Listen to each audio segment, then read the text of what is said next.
गानों के अनजाने अफसाने एपिसोड नंबर 34। आवाज की दुनिया के दोस्तों को गानों के अनजाने अफसाने के मंच से मनोहर महाजन का प्यार भरा सुरीला नमस्कार। दोस्तों, आज प्रस्तुत है आधुनिक संगीत के सृजक संगीतकार शंकर जयकिशन के 100 पीस ऑर्केस्ट्रा की कहानी। संगीतकार द्वय शंकर जयकिशन पर लिखे गए कई लेखों में हमने उनके 100 पीस ऑर्केस्ट्रा की चर्चा तो सुनी है, पर उनके इस समूह में कौन कौन से साज इस्तेमाल होते थे और कौन कौन से साजिंदे हुआ करते थे, इसकी जानकारी ना के बराबर मिलती है। कहा जाता है कि शंकर जयकिशन अपनी पहली फिल्म बरसात से ही 100 साजिंदों की परिकल्पना को साथ लेकर आए थे। ये दोनों की खुशनसीबी थी कि उनको इतना बड़ा ऑर्केस्ट्रा रखने की इजाजत पहली ही फिल्म बरसात से राज कपूर साहब ने दे दी थी। शायद राज जी को अंतर प्रेरणा हुई थी कि ये दोनों कुछ नया करने जा रहे हैं। दोनों ने राज कपूर के विश्वास को पूरी तरह सार्थक कर दिखाया। पहली ही फिल्म बरसात ने संगीत की दुनिया में तहलका मचा दिया। पर इस पर किसी पत्रकार या लेखक ने शंकर जयकिशन के 100 पीस ऑर्केस्ट्रा के बारे में कोई खोज, कोई रिसर्च नहीं की, सिवा इंडियन स्पेस रिसर्च ऑर्गेनाइजेशन यानी इसरो अहमदाबाद में लाइब्रेरियन के रूप में कार्यरत डॉक्टर पद्मनाभ जोशी के। उन्होंने बहुत हद तक ये भागीरथ कार्य कर दिखाया। पद्मनाभ जोशी मुंबई गए, वयोवृद्ध हो चुके साजिंदों से मिले। काफी जद्दोजहद के बाद उन्होंने पता लगाया कि किस साजिंदे ने शंकर जयकिशन के साथ कौन सा साज किस गीत में बजाया था। सिर्फ इसी जानकारी से वे संतुष्ट नहीं हुए। उन्होंने शंकर जयकिशन के सहायक संगीतकार सेबेस्टियन डिसूजा को गोवा में जा पकड़ा। सेबेस्टियन शंकर जयकिशन के संगीत के सबसे मजबूत स्तंभ और उनके होनहार म्यूजिशियन एवं अरेंजर थे। डिसूजा को संगीत के नोटेशन लिखने में महारत हासिल थी। भारतीय और यूरोपीय साजों में एक साथ कुशल होने के कारण उन्होंने हिंदी फिल्म संगीत में काउंटर मेलोडी के मॉडल की अवधारणा पेश की, जिसका भरपूर इस्तेमाल फिल्मों की धुनों के निर्माण में किया गया। शंकर जयकिशन ने डिसूजा की इस प्रतिभा का भरपूर फायदा उठाया। डिसूजा शंकर जयकिशन के साथ 1952 से लेकर 1975 तक रहे।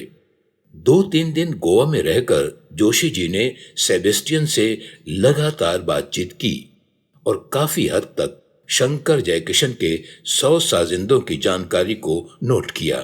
बाद में वो जानकारी उन्होंने शंकर जयकिशन के फैंस के साथ शेयर की। इसके लिए हम सभी संगीत प्रेमी डॉक्टर जोशी के हृदय से आभारी हैं। इसी जानकारी के कुछ अंशों का सारांश आज मैं आपके साथ साझा कर रहा हूं। कौन थे वो 100 साजिंदे? आइए सबसे पहले उनमें से 2-4 के बारे में जानें, जो बाद में स्वतंत्र संगीतकार के रूप में उभरे और जिन्होंने फिल्म संगीत के स्वर्ण युग में मूल्यवान योगदान प्रदान किया। दोस्तों, इलेक्ट्रॉनिक साज बजाते थे कल्याण जी वीरजी शाह, जो बाद में अपने छोटे भाई आनंद जी के साथ मिलकर स्वतंत्र संगीतकार के रूप में उभरे। विपिन रेशमिया, जिनका पुत्र हिमेश रेशमिया आज संगीतकार, गायक, अभिनेता है। दत्ताराम, जो बाद में एक स्वतंत्र सुरीले संगीतकार बने। प्यारेलाल शर्मा, जिन्होंने बाद में लक्ष्मीकांत के साथ मिलकर जोड़ी बनाई। वी बालसरा, जिन्होंने कुछ फिल्मी और कई अमर गैर फिल्मी रचनाएं हमें दी। शंकर जयकिशन ने इन सब का गुरु बनकर इनको मधुर और यादगार संगीत सृजन की कला सिखाई, जो बाद में स्वतंत्र संगीतकार के रूप में उनके लिए बड़ी उपयोगी साबित हुई। अब हो जाए इन म्यूजिशियंस के इंस्ट्रूमेंट्स का परिचय। कल्याण जी और विपिन रेशमिया इलेक्ट्रॉनिक कीबोर्ड और क्ले वायलिन बजाते थे। दत्ताराम लय वाद्य बजाते थे और सहायक संगीतकार के रूप में काम करते थे। केरसी लॉर्ड एकॉर्डियन और पियानो बजाते थे। बीजी यानी बरजोर लॉर्ड कॉन्गो बजाते थे। मैंडोलिन पर मुख्य खिलाड़ी हुआ करते थे परशुराम हल्दीपुर और डेविड साहब। पर जब ये दोनों व्यस्त होते थे तो साथ देते थे एम भावसार, किशोर देसाई और रवि सुंदरम। रईस खान और जयराम आचार्य सितार बजाते थे। गुडी सीरवाई, एनॉक डैनियल्स और वी बलसरा एकॉर्डियन बजाते थे। राम सिंह शर्मा संगीतकार प्यारेलाल के पिता और मनोहारी सिंह सैक्सोफोन और ट्रम्पेट बजाते थे।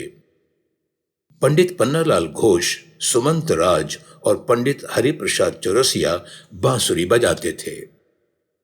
शंकर जयकिशन के 100 पीस ऑर्केस्ट्रा यानी 100 साजिंदों में ये प्रमुख साजिंदे थे। इसके अलावा 40 से ज्यादा वायलिन वादक, 9 से 10 लय वाद्यकार, जिनमें तबला वादक, ढोलक, ढोलकी वादक, पाश्चात्य लय वाद्य के उस्ताद, खंजड़ी, मजीरे, ट्रायंगल, मटकी, खोल नाल इत्यादि बजाने वाले, आधा दर्जन गिटार वादक और करीब उतने ही हारमोनियम वादक इनके पास थे। इन सब के नाम यहां देना संभव नहीं है। अब आपके मन में सवाल उठ सकता है कि किसी एक साज के इतने सारे वादकों की क्या जरूरत थी? इस सवाल का जवाब यह है कि हर एक साज बजाने के अलग अलग तरीके होते हैं। जैसे एक ही राग को अलग अलग घरानों के फनकार अपने अपने ढंग से प्रस्तुत करते हैं। कुछ इसी तरह हर एक साज बजाने का हर एक कलाकार का अलग स्टाइल या अंदाज होता है। कौन से कलाकार की कब कौन से गीत में आवश्यकता पड़ेगी, ये प्रमुख संगीतकार की सोच पर निर्भर होता है।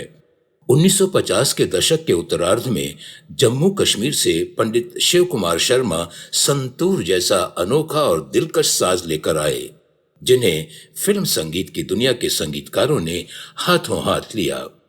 वरिष्ठ साजिंदे किशोर देसाई और बीजी लॉर्ड के अनुसार शंकर जयकिशन 100% कानसेन थे। रिहर्सल या रिकॉर्डिंग के समय पूरे वाद्य वृंद पर इनके कान लगे रहते थे। मिसाल के तौर पर 40 वायलिन एक साथ बजते थे, तब भी जयकिशन या शंकर गलत नोटेशन बजाने वाले वायलिन वादक पकड़ लेते थे और कहते थे, भाई जरा अपना नोटेशन यानी स्वर लिपि चेक करो, आपके बजाने में कुछ फर्क लगता है। ऐसे कानसेन थे दोनों।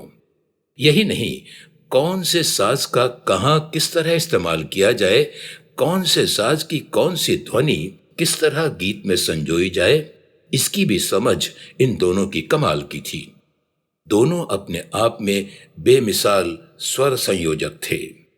दोस्तों, गाने के अनजाने अफसाने के अंतर्गत संगीतकार शंकर जयकिशन के 100 पीस ऑर्केस्ट्रा की कहानी आपको कैसी लगी, जरूर बताइएगा।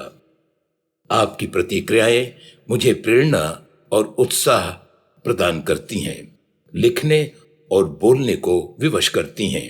यही वजह है कि अपने YouTube चैनल पर मुझे उनका बेसब्री से इंतजार रहता है। सब्सक्राइब और शेयर भले ही ना करें, पर प्रतिक्रियाएं तो दे ही सकते हैं। अगर वो भी नहीं तो छोड़ता हूं आप पर। यार जिंदा, सोहबत बाकी।